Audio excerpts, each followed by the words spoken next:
नमस्कार, मैं हूं हिमांशु और आप देख रहे हैं हलचल इंडिया। बेबाक खबर, तेज असर। वक्त तो चला है हलचल इंडिया पर आज की बड़ी खबर का।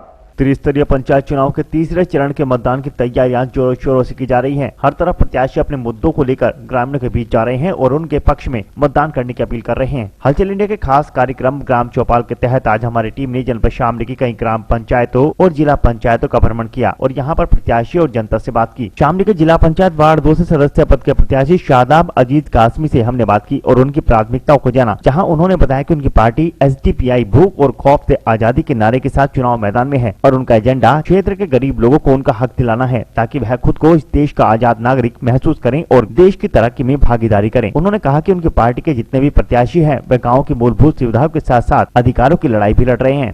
त्रिस्तरीय पंचायत चुनाव के तीसरे चरण का मतदान 26 अप्रैल को है। 26 अप्रैल को कई जिलों में मतदान होगा। हम जनपद शामली के वार्ड 2 जिला पंचायत में है, जहाँ पर शादाब अजीज कासमी जो कि जिला पंचायत वार्ड 2 से प्रत्याशी के रूप में चुनाव मैदान में है। SDPI के समर्थित प्रत्याशी हैं जिनसे हम बात करेंगे और जानेंगे कि उनके मुद्दे क्या हैं, किन मुद्दों को लेकर वो क्षेत्र में आए हैं और जिला पंचायत सदस्य यदि बनते हैं तो क्या विकास कार्य करेंगे। हमारे साथ शादाब अजीज कासमी हैं, उनसे जानेंगे। जी मौलाना साहब, स्वागत है आपका हलचल इंडिया में। हम जानना चाहते हैं कि आप किन मुद्दों को लेकर चुनाव मैदान में आए हैं, क्या आपकी प्राथमिकताएं रहेंगी, किस तरह आप क्षेत्र का विकास करेंगे। देखिए, सबसे पहले तो मैं आपका शुक्रिया अदा करना चाहता हूँ कि आपने हमें इस लायक समझा कि आपके माध्यम से हम लोग पब्लिक तक अपना पैगाम पहुंचाने में कामयाब रहेंगे। हमारा social democratic party of India का पूरे इंडिया में ही एक बुनियादी जो एजेंडा है वो है भूख से आज़ादी, खौफ से आज़ादी। यानी हमने पूरे मुल्क में ये नारा दिया है कि इस मुल्क में जो पब्लिक है, आवाम है और यहाँ की जो आबादी है, उस आबादी में आज भी खौफ पाया जाता है, ख़ास तौर से मुस्लिम, दलित से, और जो लोग समाज के अंदर हुकूमत करते हैं, जो मुल्क के अंदर हुकूमत चलाते हैं, वो हुकूमतें कहीं ना कहीं पिछड़े वर्गों के साथ, मुसलमानों के साथ, दलितों के साथ भेदभाव और खौफ का एक माहौल अलग अलग इशू पे पैदा करने की कोशिश करते हैं। तो social democratic party of India का जो बुनियाद है और जो इसका मकसद है वो यही है कि समाज से जो पिछड़ा वर्ग है उससे खौफ निकाला जाए और उनको हिंदुस्तान के कॉन्स्टिट्यूशन में जिस तरह से उनको राइट है, हक है हुकूमत करने का या हुकूमत चलाने का, और जो अधिकार उनको कॉन्स्टिट्यूशन में दिया गया है और जो हुकूमतें बन के आती हैं उनको बराबर इस मुल्क में अधिकार मिलना चाहिए। ख़ास तौर से बुनियादी चीज़ जो हम देखते हैं, आज भी समाज में ऐसे बहुत सारे गाँव हैं, ऐसे बहुत सारे इलाके हैं जहाँ बिजली नहीं है, पानी नहीं है और गरीब भूख और प्यास की वजह से परेशान है। जैसे आप देखेंगे अभी कोरोना टाइम चल रहा है तो हुकूमत के पास बहुत सारी स्कीमें तो होती हैं, कोरोना से बचाव के बहुत सारे तरीके सुझाव होते हैं, लेकिन आज भी बहुत सारे परिवार वो हैं जिनके पास राशन नहीं है, जिनके पास खाने के लिए कुछ इंतज़ाम नहीं है, उनके पास पानी नहीं है। ऐसे बहुत सारे घराने हैं। हम लोग पिछले 1 साल से ये तमाम चीज़ों को देख रहे हैं। गांव लेवल पे भी हम लोगों ने ये काम किया है कि जो लोग भूख से परेशान थे, आपस में कलेक्ट करके मालदार लोगों से कुछ लेके, तो हम लोगों ने अल्हम्दुलिल्लाह तकरीबन 100 परिवारों को गाँव के अंदर भी, इस सोनता गाँव के अंदर भी राशन फराहम कराया है। ये सब जानते हैं।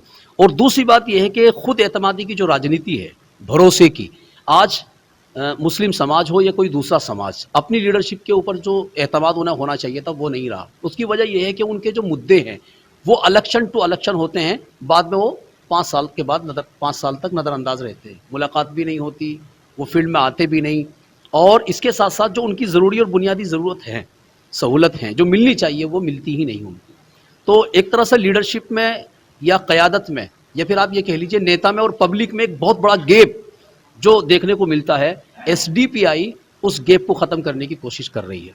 तो हम लोग पब्लिक के लिए, आवाम के लिए, उनको उनके हुकूक दिलाने के लिए, खौफ से आज़ादी दिलाने के लिए, भूख से आज़ादी दिलाने के लिए पूरे मुल्क में अलग अलग तरीके से हम लोग कोशिश कर रहे हैं और अल्हम्दुलिल्लाह उसमें हम कामयाब भी हैं। शामली जिला एक छोटा जिला माना जाता है। यहाँ पर स्वास्थ्य और शिक्षा को लेकर काफ़ी समस्याएं देखी जाती हैं। इसको लेकर क्षेत्र में आप किस तरह की पहल करना चाहिए।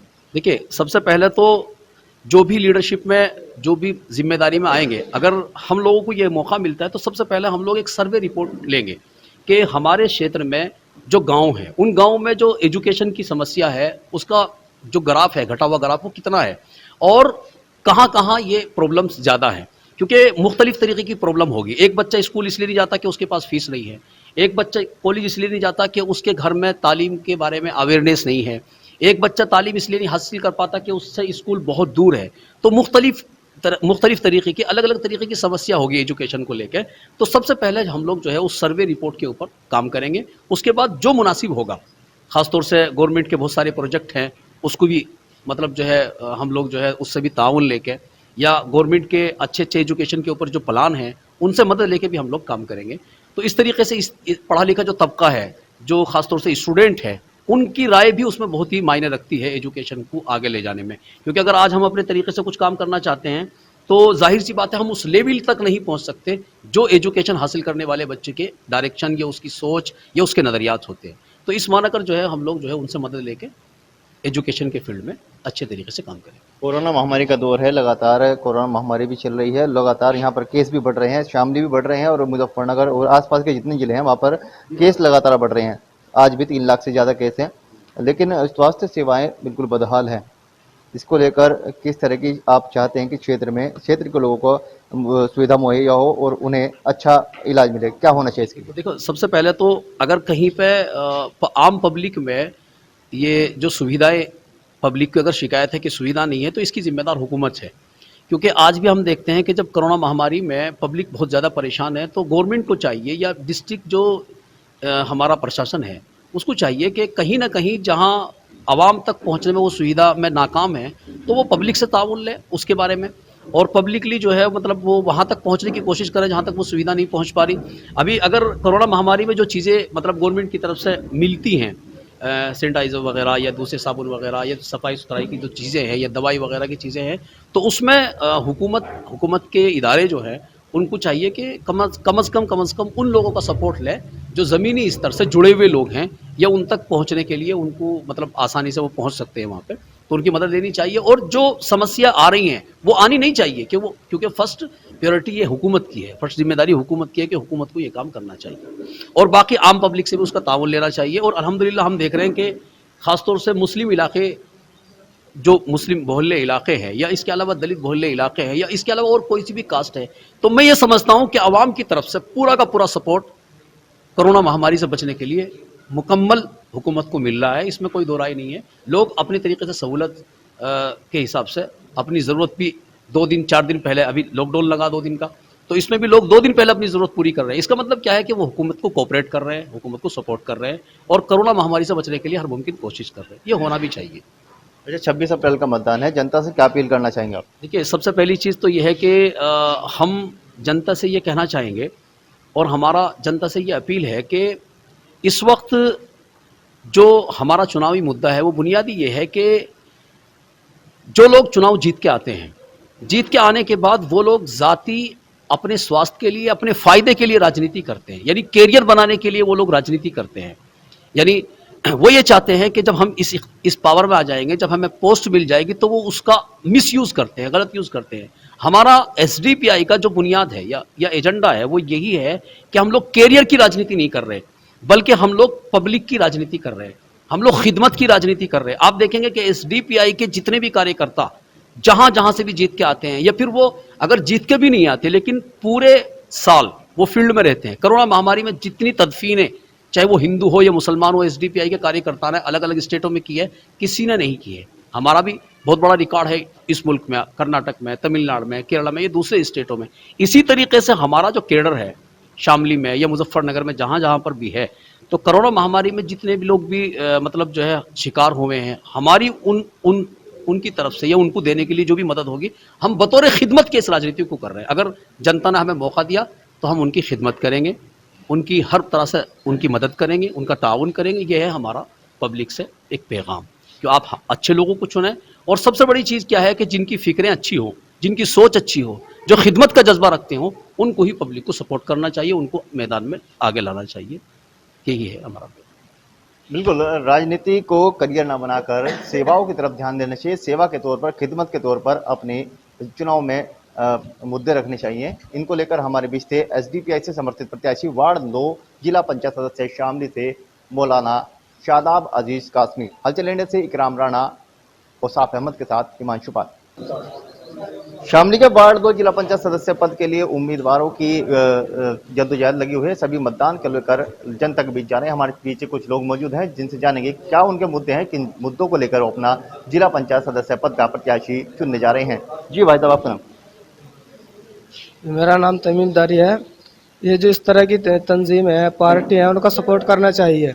एसडीपीआई जुल्म जो मजलूम है उनका साथ देती है, इसलिए हम इसका हर तरह से साथ देंगे। तन से, माल से, वक्त से, हर तरीके से हम इसका साथ देंगे। हमारे पास कुछ लोग मौजूद हैं, उनसे जानेंगे क्या उनकी प्राथमिकता है, किन प्राथमिकताओं को लेकर वो लोगों के बीच जा रहे हैं। उनके समर्थक भी मौजूद हैं। जी भाई साहब।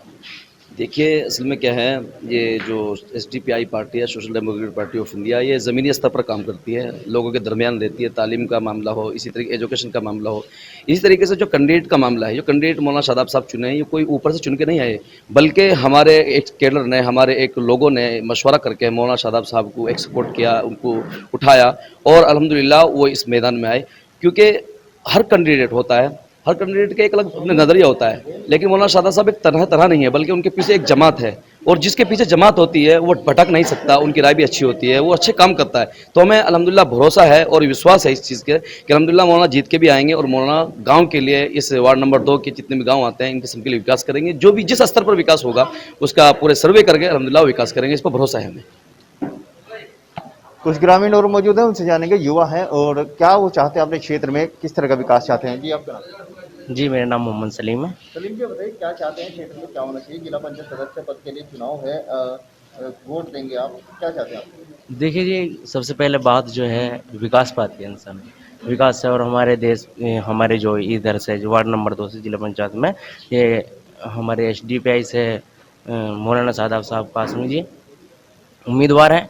लेकिन देखते हैं कि एसडीपीआई जब भी देश में या किसी भी चीज़ में कोई इस तरीके की, जैसे कोई ये वबा फैली है कोरोना, ये वैसे भी कोई, तो इसके आगे बहुत अच्छा इन्होंने बढ़ चढ़ के हिस्सा लिया है। इसलिए हम चाहते हैं कि एसडीपीआई में, हमारे क्षेत्र में एसडीपीआई आए और अच्छे से अच्छा विकास कराए, एजुकेशन में भी और जो विकास है उसको। बिल्कुल, स्वास्थ्य सेवा, चिकित्सा और शिक्षा, इन सब मुद्दों को लेकर ग्रामीणों का काफ़ी बुरा हाल है और चाहते हैं कि वो कोई ऐसा प्रत्याशी उनके बीच आए जो उनकी समस्याओं का निदान करे। हल चल इंडिया से अर्शद जमाल, इकराम राणा के साथ हिमांशु पाल।